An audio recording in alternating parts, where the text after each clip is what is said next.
আমার গরু আছে কাউ এই গরুর গোবর দিয়ে আমার বায়োগ্যাস এখান থেকে গ্যাস দিয়ে আমার রান্না করতে হয়। আমার এলপিজি গ্যাস আমার দরকার হয় না। এই যে গোবর গ্যাসের যে স্লাগারি বেরিয়ে যাচ্ছে, এই স্লাগারি দিয়ে আমার সমস্ত কিছু চাষ হচ্ছে, ধান চাষ থেকে শুরু করে সবজি চাষ এবং পুকুরে মাছ চাষও পর্যন্ত এ দিয়ে হচ্ছে।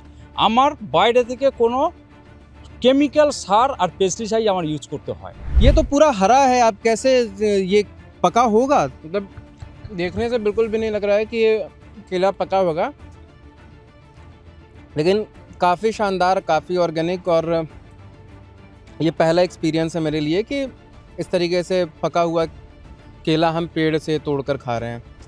স্যার একটা জিনিস এইগুলো যখন দেব আমার কাজ হয়তো একটু ধীর গতিতে হয়, আর যখন আমি বীজ দিচ্ছি তখন কাজটা কুইক হয়, কিন্তু ওই বীজটা আমাদের শরীরের মধ্যে যাচ্ছে, শুধু আমার পরিবারটা খারাপ হচ্ছে না, যত মানুষজন ওই সবজি খাবে প্রত্যেকের বিমার আসবে, তাদের মানে রেজিস্ট্যান্ট পাওয়ারটা কমে যাবে, তারা অতি সহজে রোগাগ্রস্ত হয়ে যাবে। এই জন্য আর এই যেগুলো দিচ্ছি এখানে কোনো কেমিক্যাল দেওয়া নেই। সবচেয়ে বড় কথা, যে জমি মাটি অর্থাৎ মায়ের স্বাস্থ্য যদি ভালো থাকে তার যে কোনো সন্তান খুব ভালো হবে। অর্থাৎ মাটি যদি খুব ভালো হয় আপনি যে কোনো ফসল দিন না কেন খুব সুন্দর হবে। पहले जब रासायनिक खेती करते थे तो रासायनिक जो फर्टिलाइज़र डालते थे इधर, पहले तो 1 केजी डालने से हो जाता था, फिर उसका बाद दूसरा साल में जाके 2 केजी 3 केजी ऐसा ही रासायनिक जो फर्टिलाइज़र है उसको परिमाण बढ़ती जाती है। এবং আমরা সবাইকে ভালো রাখতেও চাই। আমরা ভালো থাকবো এবং সবাইকে ভালো রাখবো। सुंदरबन को हम सबसे ज़्यादा डेंस मैंग्रोव फॉरेस्ट के लिए जानते हैं, रॉयल बंगाल टाइगर्स के लिए जानते हैं और सॉल्ट वाटर क्रोकोडाइल के लिए जानते हैं।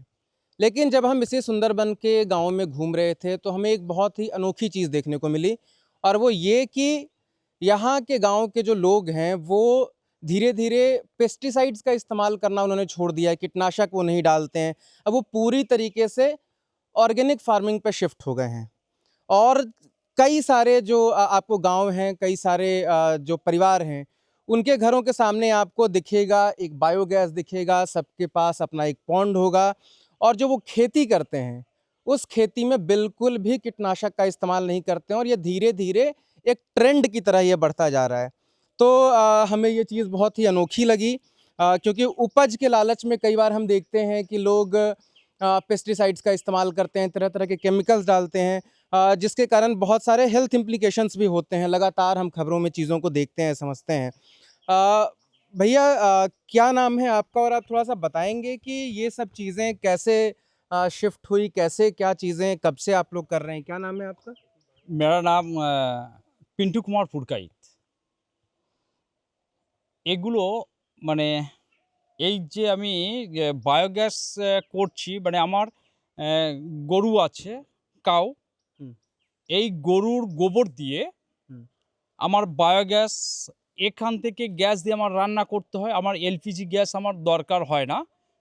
সারা দিনের রান্না আমাদের 4-5 জন যা আছি सबसे सबसे पहले एक इंटरेस्टिंग चीज़ आप सुनिए। ये बोल रहे हैं कि जो गोबर गैस होता है उसकी वजह से घर में आपके खाना भी बनता है, इन्हें एलपीजी गैस की ज़रूरत नहीं है। एकदम सोचिए कि जब एलपीजी का इतना क्राइसिस पैदा हुआ है, पूरे भारत में हाहाकार मचा हुआ है, लोग लंबी लंबी लाइनें लगा के खड़े हैं, वैसे में ये भाई साहब एकदम आत्मनिर्भर हैं इस मामले में। এছাড়া আমাদের রান্না হচ্ছে, এছাড়া এই গোবর গ্যাসের যে স্লাগারিটা বেরিয়ে যাচ্ছে ওইটা দিয়ে আমার টোটাল মাছ চাষ हम থেকে শুরু थोड़ा করে सा आपसे रिक्वेस्ट करेंगे कि आप इन चीज़ों को ट्रांसलेट भी करते जाएं। हाँ। এই যে গোবর গ্যাসের যে স্লাগারি বেরিয়ে যাচ্ছে এই স্লাগারি দিয়ে আমার সমস্ত কিছু চাষ হচ্ছে, ধান চাষ থেকে শুরু করে সবজি চাষ এবং পুকুরে মাছ চাষও পর্যন্ত এ দিয়ে হচ্ছে। আমার বাইরে থেকে কোনো কেমিক্যাল সার আর পেস্টিসাইড আমার ইউজ করতে হয় না। इसको जो कहना है, जो इधर जो ये जो बायोगैस है, बायोगैस से गोबर तो फर्मेंटेशन हो के जो गैस निकलता है उसको तो खाना पकाते हैं, फिर इसका जो बाहर जो इसका जो कचरा जो निकलते हैं उसको स्लैरी कहते हैं, वो स्लैरी दे के उन्होंने खेती करते हैं उधर। तो ये स्लैरी डालने का बाद उसका तो रासायनिक जो फर्टिलाइज़र है उसको तो ज़रूरत ही नहीं पड़ती। अच्छा, हमने ये देखा है कि लोग कीटनाशक का इस्तेमाल करते हैं, उससे कीड़े मरते हैं, और उनको ये लगता है कि इससे उनकी उपज बढ़ती है, ठीक है। ऑर्गेनिक फार्मिंग पे भरोसा लोगों का बहुत कम होता है, ठीक है। शुरुआत में बहुत इस्तेमाल होता था, फिर आपने देखा कि कैसे यूरिया लोग डाल रहे हैं, डीएपी डाल रहे हैं, तरह तरह के कीटनाशक और भी जितने भी इस्तेमाल करते हैं। आपने कब से शुरू किया, आपका भरोसा कैसे मजबूत हुआ कि नहीं हमें नहीं डालना है वो सारी चीज़ें? আমি এটা করেছি 2009 যখন আইলাতে আমাদের গোটা জমিগুলো মানে প্লাবিত হয়েছিল নোনা জলে। সেই নোনা জলে প্লাবিত হওয়ার পর থেকে তখন আমাদের এখানে চাষ হতো না, সবজি হতো না। লোক মানে আমাদের চাষি বাড়ি থেকে সবাই বাইরে খাটতে যেত রোজগারের জন্য। তখন থেকে আমাদের একটা এনজিও এসে আমাদেরকে বললো যে জৈব সার দিয়ে চাষ করলে সবটা হবে, এবং এই নোনাটা আস্তে আস্তে ধীরে ধীরে কেটে গিয়ে ওখানে আমরা ভালোভাবে আবার পুনরায় সবজি চাষ করবো। ওই 2009 থেকে আমাদের পথ চলা শুরু। तो जो कहना है, इधर एक डिजास्टर हुआ था, वो जो आयला उसका नाम था। तो वो डिजास्टर में क्या हुआ था, ये हम लोग तो एक छोटा सा द्वीप में आइलैंड में इधर हम लोग तो रहते हैं, तो चारी तरफ तो नमक पानी है, नदी का जो नमक पानी वो डिजास्टर में अंदर चला आया था। आने का बाद क्या हुआ था, इस इधर जो मिट्टी है ना, सब एकदम स्लाइन वाटर से एकदम भर गया था। मिट्टी भी वो खेती करने का उपयुक्त नहीं था। तो उस टाइम क्या किया, एक एनजीओ आया था तमिलनाडु से, कोई एक एनजीओ आया था। उन्होंने बताया था कि कैसे ये मिट्टी को उपजाऊ बनाए। थोड़ा सा अब जैसे इसके बारे में बताइए। मैं बहुत शौक था, मैं पहले देखता था कि एक थोड़ा सा एक टंकी जैसा होता था, पहले जो बायोगैस का वो बनता था, ये पूरा एकदम ऐसे रबर जैसा है। तो इसको बनाने में कितना कॉस्ट आया और कैसे क्या क्या इसका इस्तेमाल करते हैं, थोड़ा बताइए, थोड़ा इसके प्रोसेस के बारे में बताइए। এটা আমাদের একটা সংস্থা থেকে দিয়েছিল, চাষিদের গরিব কৃষকদের হেল্প করেছিল। এটার 45,000 টাকার দাম ছিল। আমরা দিয়েছিলাম মাত্র 15,000 টাকা 5 মাস ধরে। ये एक ऐसा ही एनजीओ ने गिफ्ट किया था इन लोगों को, ऐसा ही गरीब किसानों को देख कर दिया था। तो इसको तो 45,000 रुपया इसको खरीदने पड़ा, लेकिन इनको जो देना था ये 15,000, जस्ट 15,000 फिर वो 5 महीना में दिया। ये कहाँ से निकलता है, यहाँ से आप उठा पिक करते हैं এখান या থেকে ये स्लरी है? হ্যাঁ, এই স্লারি দিয়ে আমি এগুলো করছি সব ভার্মি কম্পোস্ট। এগুলো বিক্রিও করা হয়, এবং আমার এখান থেকে এই ছোট্ট জমি নেই, আমার সাইটেও জমি আছে। সেখানে যখন বয়ে নিয়ে যাব, মানে ক্যারি করব, তখন তো আর এই তরলটা আমি ক্যারি করব না, তখন আমি ভার্মি কম্পোস্ট করে সেটাকে ক্যারি করে নিয়ে যাব। और वर्मी कंपोस्ट आपका इस तरफ है ना? ये है जगह वो। तो थोड़ा सा वो दिखाइएगा आप, वहाँ जो आप इससे पहले मुझे दिखा रहे थे कि कैसे किस तरह से उसका आप इस्तेमाल करते हैं, किन किन चीज़ों के लिए। এখানে আমি ভার্মি কম্পোস্ট করছি, অর্থাৎ কেঁচো সার। এই কেঁচো এরা খেয়ে এটাকে আস্তে আস্তে ঝুরঝুরে করে দেবে। দেখুন এই কেঁচোগুলো ওরা এখন খাচ্ছে। हाँ, इधर जो कह रहे हैं, जो ये स्लैरी है, ये स्लैरी तो डायरेक्ट खेती में डालते हैं, फिर भी वो दूसरा जगह जो खेती है, इधर से ये लिक्विड स्लैरी है, इसको ले जाने से अगर दिक्कत है, इसको क्या करते हैं, इसमें डाल के इधर जो अर्थवर्म है उसका द्वारा ये वर्मी कंपोस्ट बनाता है। ये जो वर्मी कंपोस्ट है ये इतना अच्छा है पौधों के लिए, उसमें तो वो एक प्लांट का हर प्रकार का खाद उसमें है। और ये जरा दिखाइएगा, ये जो कह रहे थे कि मछली को देते हैं, ये इसमें क्या है? क्या देखिए ये जो है ना, अभी जो बता रहा था, जो प्रोबायोटिक, इसका नाम दिया है प्रोबायोटिक। तो इसमें वो गुड़ है, पम्पकिन है, पपाया है, इसको एक रेशियो से इसके अंदर डाला। हर केला है, 1 एकड़ आयतन का जो तालाब होता है उसमें डालेगा। उधर जो मच्छी का कोई भी प्रॉब्लम आए तो ये उसका सॉल्व कर देगा। अच्छा ये बताइए कि जब से आप ये सब इस्तेमाल कर रहे हैं, आपको क्या लगता है कि ये ज़्यादा बेहतर है या फिर बाकी खाद या कीटनाशक ये सब डालते वो ज़्यादा बेहतर है? फ़ायदा आपको किस में दिखा, उपज बेहतर किस में दिखी? স্যার একটা জিনিস, এইগুলো যখন দেব আমার কাজ হয়তো একটু ধীর গতিতে হয়, আর যখন আমি বীজ দিচ্ছি তখন কাজটা কুইক হয়। কিন্তু ওই বীজটা আমাদের শরীরের মধ্যে যাচ্ছে, শুধু আমার পরিবারটা খারাপ হচ্ছে না, যত মানুষজন ওই সবজি খাবে প্রত্যেকের বিমার আসবে। তাদের মানে রেজিস্ট্যান্ট পাওয়ারটা কমে যাবে, তারা অতি সহজে রোগাগ্রস্ত হয়ে যাবে। এই জন্য আর এই যেগুলো দিচ্ছি এখানে কোনো কেমিক্যাল দেওয়া নেই, যার ফলে এটা অর্গানিক সবজি। এটা খেলে মানুষের পুষ্টি থেকে শুরু করে সবটাই ভালো থাকবে। এবং সবচেয়ে বড় কথা, যে জমি মাটি অর্থাৎ মায়ের স্বাস্থ্য যদি ভালো থাকে, তার যে কোনো সন্তান খুব ভালো হবে। অর্থাৎ মাটি যদি খুব ভালো হয়, আপনি যে কোনো ফসল দিন না কেন খুব সুন্দর হবে। तो भैया ये कह रहे हैं कि जब हम कीटनाशक का इस्तेमाल करते हैं तो वो मिट्टी ख़राब होती है और उसके बाद जो उससे फसल जो उपज होती है, जब हम उसको खाने में खाते हैं तो आदमी रोगग्रस्त होता है, बीमारियां होती है।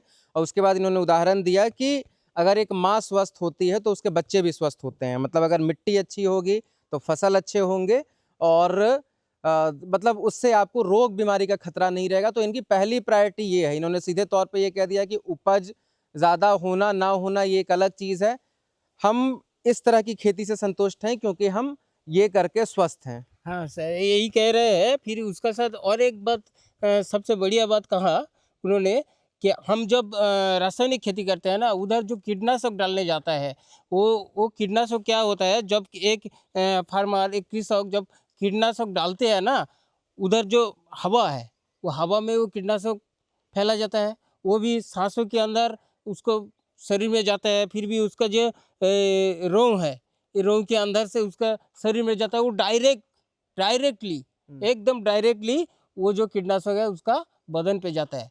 ये ज़्यादातर असर पड़ता है एक इंसान के लिए। तो अभी आप किस किस चीज़ की खेती कर रहे हैं खेतों में? গরুর যে বজ্র পদার্থগুলো আসছে, হুম। এমনকি স্ল্যাগারি, ওখানে আমি মেশিন দিয়ে ওখানে জল দিই, দিলে ওই পাইপে করে চলে আসে আমার জমিতে। এই দেখুন স্যার, এই পাইপ লাইন দিয়ে এই জমিতে চলে আসে। এই জমি আমার, এখানে ধান চাষ হয়। এখানে পরে এখন বর্তমান গাছ আগে ছিল, এখন নেই। ये क्या कह रहे हैं कि वो जो स्लरी है वो पाइपलाइन के जरिए यहाँ से हाँ, स्लरी पाइपलाइन के द्वारा इधर आ रहे हैं। फिर भी वो जो काऊ यूरिन है, वो भी ये पाइपलाइन की द्वारा से खेती में चला आ रहा है इधर। ये अपने आप में बेहतरीन चीज़ है कि मतलब ये वहाँ से पूरा उठा के लाने की ज़रूरत नहीं पड़ रही है। लगभग 100 मीटर दूर होगा और ये नीचे से एक पाइपलाइन लेके आए हैं ताकि सीधे के सीधे ये इनके खेत तक पहुँच जाए। थोड़ा सा भैया एक चीज़ मैं और समझना चाहूँगा कि आप जो ये सारा कुछ खेती वेती करते हैं, क्या इतना भी आप उपजा लेते हैं कि आप इसको कहीं मार्केट में बेच सकें? दूर भी कहीं जाता है? না, আমাদের এখানে কাছাকাছি মার্কেট আছে। কাছাকাছি বলতে তবু এখান থেকে আমাদের বাড়ি থেকে 4-5 কিলোমিটার হুম। দূরছে। আর আমাদের এক সংস্থা আছে, সেখান থেকে তারাও নিয়ে নেয় এই অর্গানিক যে সবজি, মাছ, এই ধান চাল যা আছে, ওই আমাদের ওই মানে যে সংস্থা আছে ওরাও নিয়ে নেয়। कहना है कि आसपास मार्केट है, वहाँ जाके बेचते हैं। और इधर जो मुक्ति फ्रेश एक एनजीओ है, उन्होंने उन लोगों ने क्या करते हैं, इधर से ऑर्गेनिक वो जो ऑर्गेनिक खेती का जो फसल है उसको खरीद के कलकत्ता और भी उन लोगों ने जिधर अच्छा, मतलब आपका मार्केट बाहर भी है। बाहर भी है सर, হ্যাঁ হ্যাঁ স্যার। बाहर भी है। तो पिंटू कुमार पुरकाइत की जो कहानी है वो इस पूरे गांव की कहानी है और आसपास के गांव में भी ये ट्रेंड बढ़ता जा रहा है। मेरे पीछे आप एक खेत देख पा रहे होंगे, मुश्किल से 3-4 कट्ठा से ज़्यादा नहीं होना चाहिए जितना मैं समझ पा रहा हूँ। लेकिन यहाँ पे आपको मल्टी क्रॉप दिखेगा। मल्टी क्रॉप फार्मिंग यहाँ पे हो रही है। ये जामरूल का पेड़ है जिसे वाटर एप्पल भी कहते हैं। और यहीं ठीक बगल में आपको कद्दू मिलेगा, उसके ठीक पीछे कटहल मिलेगा, यहाँ करेले की खेती हो रही है। मतलब एक छत के नीचे बहुत सारी चीज़ें यहाँ हो रही है और सब पूरी की पूरी एकदम बिल्कुल ही ऑर्गेनिक तरीके से। कई बार हमने यही समझने की कोशिश की कि इतने छोटे से एरिया में बहुत तरह तरह के पेड़ लगाने का क्या मतलब है, क्या सेंस है, इस चीज़ को मैं थोड़ा कम समझ पाया, क्योंकि हमें आमतौर पे होता है कि हम चीज़ों को बहुत अलग अलग रखते हैं। दादा क्या नाम है आपका और ये कितनी ये ज़मीन होगी जितने में आपने ये सब लगाया है, और इतना मिक्स्ड क्यों लगाया है सारी चीज़ें? আমার নাম প্রবীর পুরকাইত। আমি মুক্তি সংস্থাতে ট্রেনিং নিয়েছি, যে ওখান থেকে আমাকে ট্রেনিং দেওয়া হয়েছে যে একটা জায়গায় যদি আমি একটা ছোট জায়গাতে বিভিন্ন রকমের চাষ করি তাহলে লাভবানটা অনেক বেশি পাওয়া যাবে। কারণ আমি এখানে দেখছেন আমি জামরুল লাগিয়েছি, যেটা বাজারে খুব চাহিদা আছে, কারণ এই গরমের সময় জামরুলটাকে খায় সাধারণত পিপাসা মেটানোর জন্য, এবং ওতে মিনারেলটাও আছে, যাতে আমাদের যে ঘাম বের হয় তার যে যেটা শরীরে থেকে বেরিয়ে যায়, ওই জামরুল খেলে আবার সেটা মিনারেলটা ঠিক হয়ে যায়। আবার আমাদের যে কাঁঠাল লাগানো আছে, এখন আমাদের ন্যাচারাল অনেকে নিরামিষ আছে বা আছে, অনেকে ইঁচড়ের রান্না করে খায়, সেক্ষেত্রে কাঁচালটাও আমাদের মার্কেটে চাহিদা আছে। भैया थोड़ा सा आप आइएगा अब, थोड़ा बताने में मदद करिएगा कि इन्होंने क्या क्या चीज़ें बताई कि इन्होंने जामरुल क्यों लगाया। जामरुल का जो मुझे समझ में आया कि उसमें विटामिन मिनरल्स ये सब होते हैं, इसलिए इन्होंने वो लगाया है। और फिर कटहल के बारे में क्या बता और आगे क्या क्या बता रहे हैं? तो इधर जो जामरुल है भैया ने जो बताया, हम लोग की गर्मी का मौसम में हम लोग का जो पसीना निकलता है, अंदर जो पानी का जो कमी हो जाता है, वो जामरुल खाने से वो तो रस का फल है ना, रस है उसमें बहुत, तो वो भी ठीक कर देते हैं। फिर ये जो कटहल है, जिन लोगों ने वो आमिष नहीं खाते हैं, उन लोगों के लिए एक मतलब क्या वो बोले? एक ऑप्शन जो कहा जाता है कि ये वेज वालों का नॉन वेज है। हाँ, ये नॉन वेज है, ये भेज है, सॉरी, ये भेज है, नॉन वेज नहीं है, ये भेज है। तो भेज जिन लोगों ने खाते हैं उसके लिए ये तो बरस की हर टाइम मिलेगा। एक बार बड़ा हो जाए, ये फल उपजाना शुरू करे तो बरस में चलता ही रहेगा ऐसे। तो अभी तक जितना भी ये बड़ा हुआ है, या जितना भी अपने शुरुआत से कितना टाइम हो गया इतने खेती करते हुए, इसको सारा लगाए हुए? वो 3 महीने का हो गया। 3 महीने। हाँ, 3 महीने में आपने बिल्कुल भी कीटनाशक ये सब का इस्तेमाल नहीं किया है? नहीं नहीं नहीं नहीं, मतलब अभी आप जिस चीज़ का इस्तेमाल कर रहे हैं, आज के 20-30 साल पहले उसी चीज़ का इस्तेमाल होता था, ठीक है। अब ये ट्रेंड में जब चीज़ें आ गई तो वापस से देख रहे हैं कि बहुत सारे लोग पुरानी परंपरा पे वापस लौट रहे हैं। কারণ আমরা দেখেছি যখন রাসায়নিক সার বা ওষুধ আমরা ব্যবহার করছি, যে জায়গাতে 1 কেজি লাগতো সেখানে এখন আস্তে আস্তে 30 কেজি 40 কেজি লেগে যাচ্ছে। কিন্তু আমার ফলটা যখন আমি ফল তুলছি, যে জায়গাতে আমি 2 কুইন্টাল ফল তুলতাম সেই 2 কুইন্টালই থেকে যাচ্ছে, কিন্তু আমার খরচটা অনেক বেশি হয়ে যাচ্ছে, লাভটা কম হচ্ছে। যার ফলে আমরা জানলাম যে মাটিটা আস্তে আস্তে তার যে জল ধারণ ক্ষমতা বা তার যে উর্বর ক্ষমতা, সেটা আস্তে আস্তে রাসায়নিকের ফলে কমে যাচ্ছে, যার ফলে আমাদের খরচটা অনেক বেশি হয়ে যাচ্ছে কিন্তু লাভটা কম হচ্ছে। তখন আমরা এই মুক্তির সাহায্যে আমরা অর্গানিক ট্রেনিং নিলাম, জৈব ট্রেনিং নেওয়ার ফলে সেই জায়গাটা থেকে আমরা আবার যে পুরনো কালের যে জায়গা ছিল, যে অবস্থায় ছিল, আমরা সেটাকে আস্তে আস্তে ফিরিয়ে এনেছি।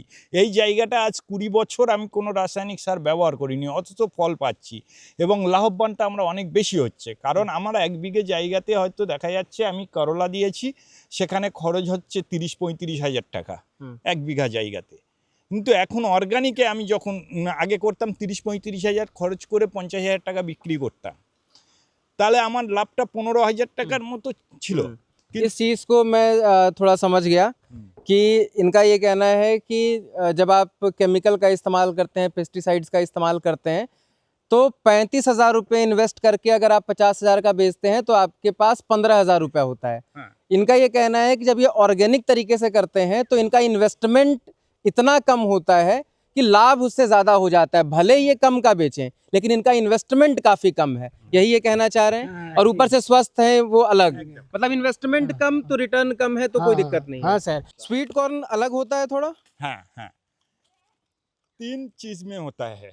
एक मक्का, যেটাকে আপনার ওই কিচেন মানে মুরগি গরু ছাগলের খাবার তৈরি হয়, ওটাকে মক্কা বলে। আর পপকর্ন একটা আছে যেটাকে বেবিকর্ন বলে, যেটা ওই আপনার ভেজে খায়, যেটাকে পপকর্ন বলে। আর এই সুইট কর্নটা, এটা হচ্ছে মিষ্টি জাদা, হ্যাঁ, এটাকে আপনার পুড়িয়ে খায়, অনেকে রান্না করে খায়, হ্যাঁ, এইটাকে সুইট কর্ন বলে। सर इनका जो कहना है कि इधर जो ये स्वीट कॉर्न का जो पौधो लगाए हुए है, अभी तो हो गया है, मैंने एक लेके जो छिला, इसका छिलका छिल दिया। तो ये क्या है, ये इधर लगाने से इसका जो मूल जो एकदम प्रधान जो फसल है, इसको तो वो जो कीट है ना, कीटों का हाथ से बच जाता है। क्योंकि जब कीट आता है, इसको इसका जो मेन फसल है उसको खेती करने के लिए, उसका नुकसान पहुंचाने के लिए जब आते हैं ना, वो तो पहले असर अटक जाता है इसके ऊपर। वो जो करना है इसके ऊपर कर ले, वो मूल खेती में नहीं जाते हैं। अच्छा, तो वो पहले वो मक्का को टारगेट करता हाँ, है। वो मक्का को पहले टारगेट करेगा, और उनमें से कृषक को पता चलते हैं जो ये लोग आ गए हैं, हम तो तैयार हो जाए, हमारा जो मेन जो फसल है उसको बचाना है। इस साइंस को भी थोड़ा सा समझिए। हमें लगा कि ये मक्का की खेती बस कर रहे हैं क्योंकि मल्टी क्रॉप फार्मिंग कर रहे हैं तो कर रहे हैं बस। इनका ये कहना है कि जब ये किनारों पे जब इसको लगाते हैं तो कीटनाशक सबसे पहले मक्का को टारगेट करता है, और जैसे ही मक्का टारगेट होता है ये सजग हो जाते हैं कि अब बाकी फसलों पे भी अटैक करेंगे, और उसकी तैयारी वो पहले से ही कर लेते हैं इसको देखते हुए। तो उसी क्रम में ये मक्का को भी सुरक्षित रख लेते हैं और आगे की फसल को भी। तो कितना कुछ साइंस है जो आमतौर पे हम चीज़ों को नहीं समझ पाते, पहली बार जब हम खेतों में आते हैं तो कई चीज़ें पहली बार समझते हैं। अच्छा दादा, मक्का तो हमने देख लिया, इसके अलावा क्या क्या चीज़ें हैं और यहाँ? হ্যাঁ, মক্কা ছাড়া আমার আছে কলা গাছ আছে। এখানে যে কলাটা দেখছেন আমার এক একটা ঝাড়ে আপনি দেখতে পাবেন 7টা 8টা করে কাঁদি পড়েছে। আমি প্রত্যেকটা কাঁদি বিক্রি করি, মানে আমরা ওই পুরো কলাটাকে কাঁদি বলি আমাদের বাঙালি ভাষায়। হ্যাঁ, ওই কাঁদি এক একটা 500 টাকা করে বিক্রি করি। আমার এই ঝাড়ে আপনার 7খানা কাঁদি আছে, 5 7 35 3000 টাকা 3500 টাকা বিক্রি করি। এবং কলাটা ওখানে আপনি গেলে দেখতে পাবেন আমার গাছে পাকা কলা বিক্রি করি আমি, এবং কোনো अच्छा, কেমিক্যাল वो দিয়ে वो পাকাই না। मतलब पेड़ में ही पका लेते हैं। পেট নিয়ে পাকালে। चलिए, वो बड़ा इंटरेस्टिंग होगा हमारे लिए, क्योंकि ये पेड़ में इस तरीके से पका हुआ केला खाने का पहला एक्सपीरियंस है। मतलब मैं इस चीज़ को, मैं मार्केट को ब्लेम नहीं करता हूँ इस चीज़ के लिए कि वो हमें कार्बाइड से पका कर देते हैं।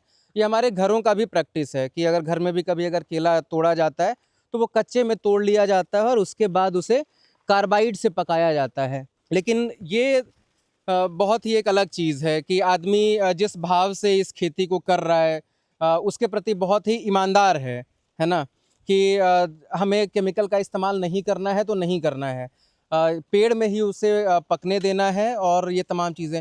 ये तो पूरा हरा है, आप कैसे ये पका होगा? হ্যাঁ, কারণ আমরা যখন কেমিক্যাল দিয়ে পাকাই তখন একটা হলুদ ভাব চলে আসে, মানে হলদে ওটা কালারিং করা হয় অনেক সময়। আমাদের এটা আলাদা জাত, প্রত্যেকটা ভ্যারাইটিজ আলাদা। কারণ এটা পাকলে সামান্য একটু হালকা হলুদ হয়, যেটাকে আপনি দেখা পাচ্ছেন এখানে সবুজ, ডিপ সবুজ আছে, এখানে সাদা হালকা সবুজ আছে। আপনি যখন এটাকে এরকম ধরবেন ও তখন ছেড়ে চলে যাবে। দেখছেন আপনি এটা পেকে গেছে। হ্যাঁ, যেহেতু এটা আপনি যখন ছাড়াবেন এটা আস্তে আস্তে ছেড়ে যাবে, এবং এটাকে যখন আমরা খাবো তখন এটাকে দেখবেন খুব সুস্বাদু, অনেকটা মিষ্টি। আপনি এটা খেয়ে দেখতে পারেন। मतलब देखने से बिल्कुल भी नहीं लग रहा है कि ये केला पका होगा, लेकिन काफ़ी शानदार, काफ़ी ऑर्गेनिक, और ये पहला एक्सपीरियंस है मेरे लिए कि इस तरीके से पका हुआ केला हम पेड़ से तोड़कर खा रहे हैं। क्योंकि ये चीज़ें मार्केट के प्रैक्टिस में तो है ही नहीं, मतलब उनसे तो आप उम्मीद ही नहीं कर सकते। घर के प्रैक्टिस में भी अब ये चीज़ें नहीं रही, है ना। হ্যাঁ হ্যাঁ, पैसा थोड़ा कम थोड़ा ज़्यादा हो सकता है, वो एक अलग चीज़ है। वो बस इस चीज़ से खुश हैं कि वो बढ़िया खाते हैं, स्वस्थ रहते हैं, और जो बढ़िया खाते हैं वो दुनिया को बढ़िया खिलाते हैं। চিন্তাভাবনা ওই রকম যে আমরা ভালো থাকলে শুধু হবে না, আমাদের সাথে সাথে সারা ওয়েস্ট বেঙ্গল, সারা ইন্ডিয়ার মানুষ ভালো থাকুক এবং সুস্থ থাকুক, এবং এই অর্গানিক জিনিস খেয়ে ভালো থাকুক, এটা আমাদের চিন্তাভাবনা। আমি এটাই চেষ্টা করে যাচ্ছি। तो ये किसान आज जो चीज़ें कर रहे हैं उससे पूरे मार्केट को सीखना चाहिए कि इनके अंदर एक बहुत ही संतुष्टि का भाव है। बहुत कम जोत के ये किसान हैं, इनके पास 1 एकड़ से भी कम ज़मीन है, बावजूद इसके इनमें किसी भी तरह का ऐसा लालच नहीं है। ठीक है, वो जब वो ये बात कहते हैं कि हम ये चाहते हैं कि हम स्वस्थ रहें, हमारा सुंदरबन स्वस्थ रहे, हमारा पश्चिम बंगाल स्वस्थ रहे, पूरा भारत और पूरी दुनिया स्वस्थ रहे, तो आप सोचिए कि ये किस भाव से खेती कर रहे हैं। और ये करके वो कितने संतुष्ट हैं। तो ये एक बहुत ही बढ़िया मॉडल है जो व्यक्तिगत तौर पे मुझे बहुत ही ज़्यादा पसंद आया। और भी जो कहानियाँ हैं सुंदरबन की हम आपको लगातार दिखाएंगे। जुड़े रहिए खबरगांव के साथ। इस वीडियो को रिकॉर्ड किया था हमारे साथी जेरी ने। और आपने इस पूरे प्रोसेस को जब आपने देखा, जब आपने इस चीज़ को समझा, जाना, तो आप इस बारे में क्या सोचते हैं, कमेंट बॉक्स में ज़रूर बताएं।